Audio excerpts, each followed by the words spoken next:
Thank you. Well, very, very excited to be here. Bitso is the largest crypto exchange in Latin America.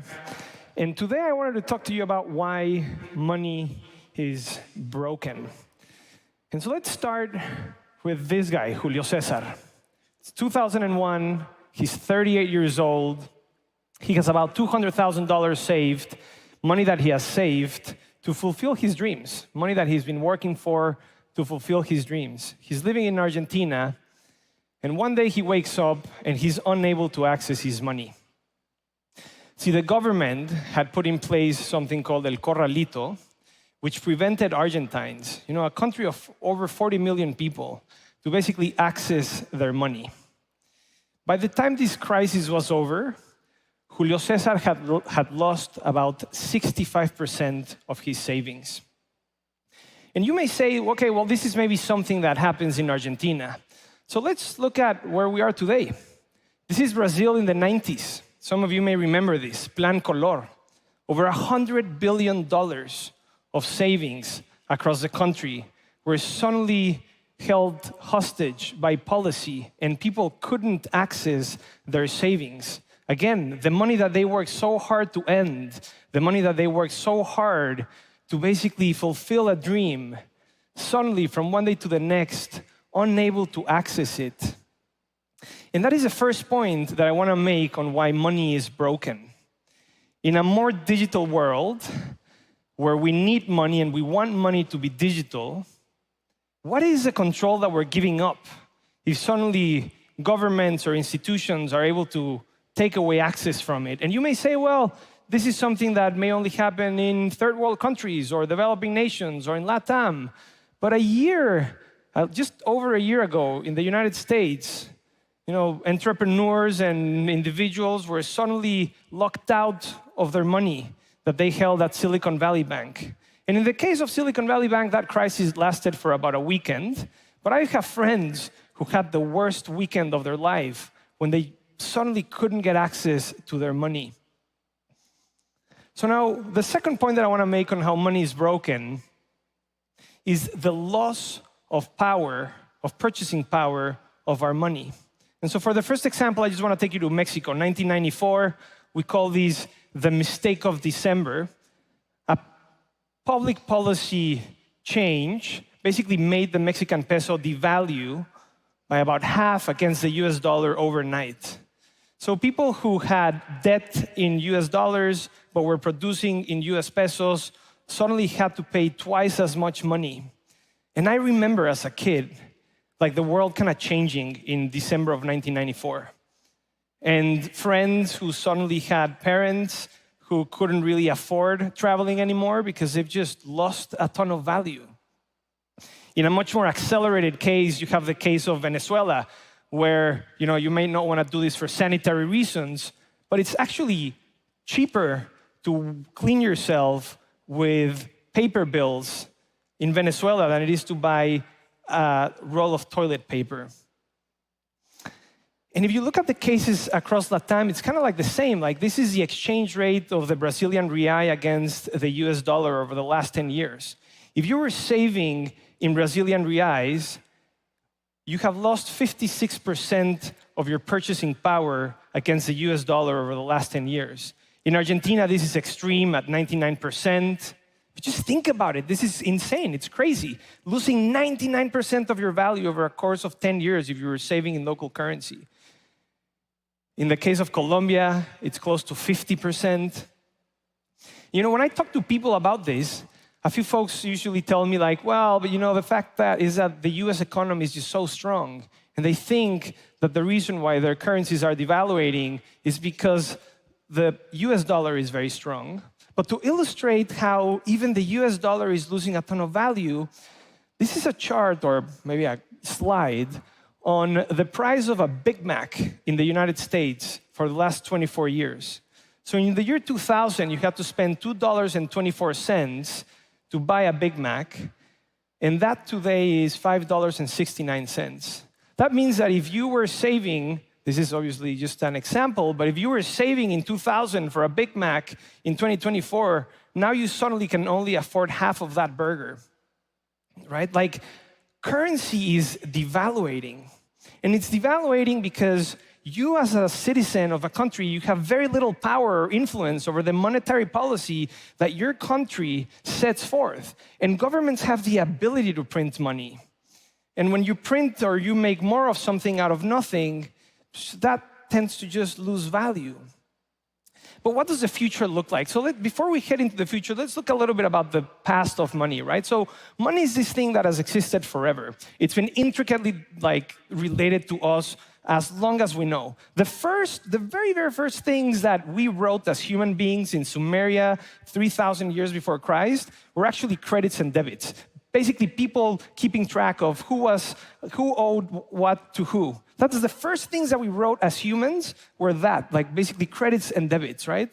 And the point that I'm trying to make here is that like money evolves with technology, with time. Like money is not a thing that is fixed in time. Like we went from that to creating metal coins and paper money, and then we created banking, and some of the first banknotes that were issued around the world were actually backed by gold. And then at some point we said, well, let's depeg, currencies from gold, and we basically created money kind of out of thin air. But money evolves, and one of the things that we spend a lot of time thinking at Bitso is, where do we go from here? What is the next evolution of money?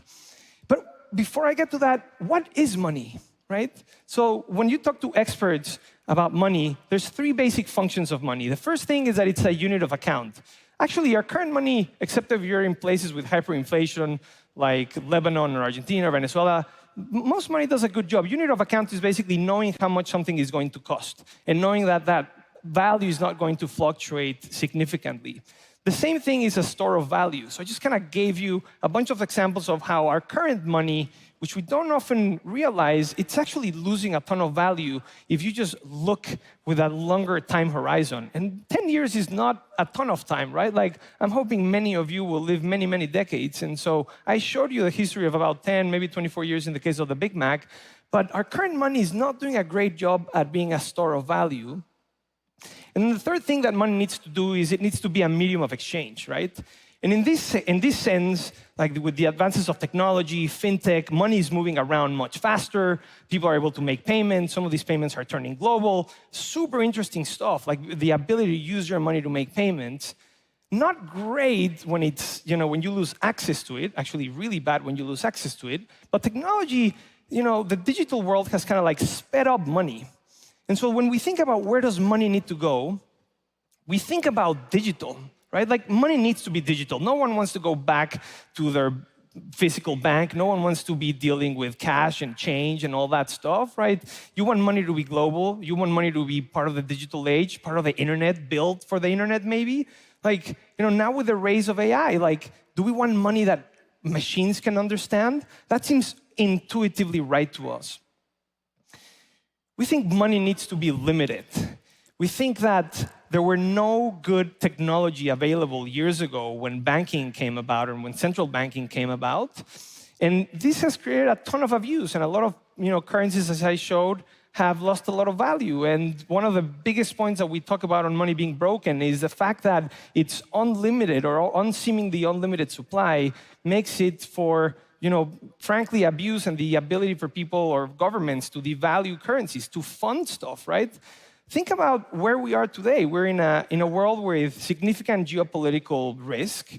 We have 2 wars going on, and money tends to be, or printing money tends to be one of the easiest ways to fund wars, right? It's traditionally the way that governments have funded wars. Creating money with limited supply, I think, would be super interesting for us, right? The holders of that money, the people who want to save, the people who are working and saving that money. And then the last thing that we talk about as the money of the future is a money where there's really no intermediaries. Money where I can use that money and I can use it and no one can prevent me from using it and no one can basically block me, no one can take away access from me, and I can use that money whenever I want and transact it with whoever I want. And if there's no intermediaries, that kind of like almost intuitively means that it's also global.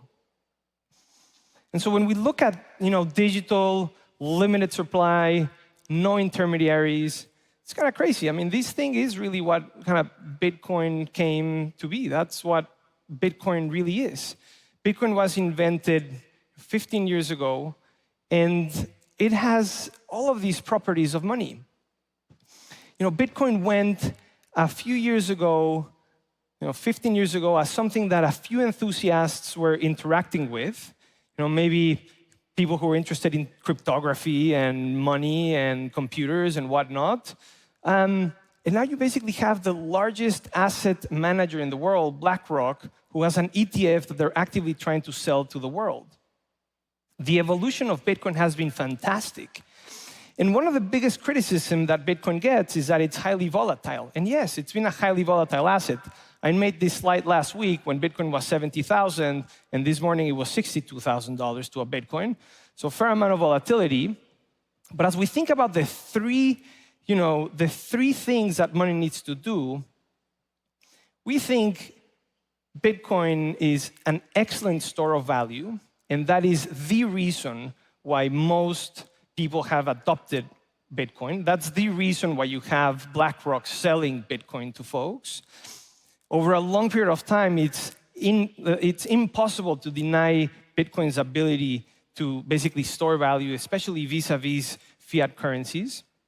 We don't think it's a great unit of account today, but we think it's super interesting from a medium of exchange point of view, in the sense that you can really use Bitcoin in a fully uncensored manner, and that, again, no one can really remove access from your Bitcoin.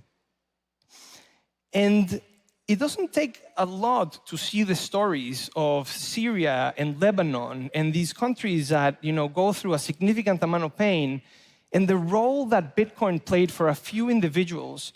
And it's kind of easy for us to go on our daily lives and, I tend to trust my institutions, but things change, and things change very, very quickly. My wife is German, and I've had the opportunity to spend a little bit of time with her family in Germany, and especially remarkable chatting with her grandmother, who remembers the war and remembers a period of time in Germany where things changed very, very quickly. And that's a really interesting thing for, I think, all of us to think about. The way that the world behaves and exists today is not necessarily the way that the world would exist and behave tomorrow. In the case of Mexico, that changed overnight. In the change of Argentina with Corralito, the same thing happened. With Plan Color, the same thing happened. And I think a good thing that I would just love to leave you all with is think about the story of Julio Cesar. Think about the story of Julio Cesar and really think whether that is the future of money that you want to subscribe to. Think about whether that's where you want to put your entire hard work and the result of the work that you've put over years to save, to fulfill those dreams, to make your dreams a reality, if that is the winning financial system of the future. Our bet at Bitso is that it is not. And just like money has evolved until now, we believe that money needs to continue to evolve. We believe that the future of money is one that is digital, where there's no intermediaries, and where the supply is limited so that value can be stored over long periods of time.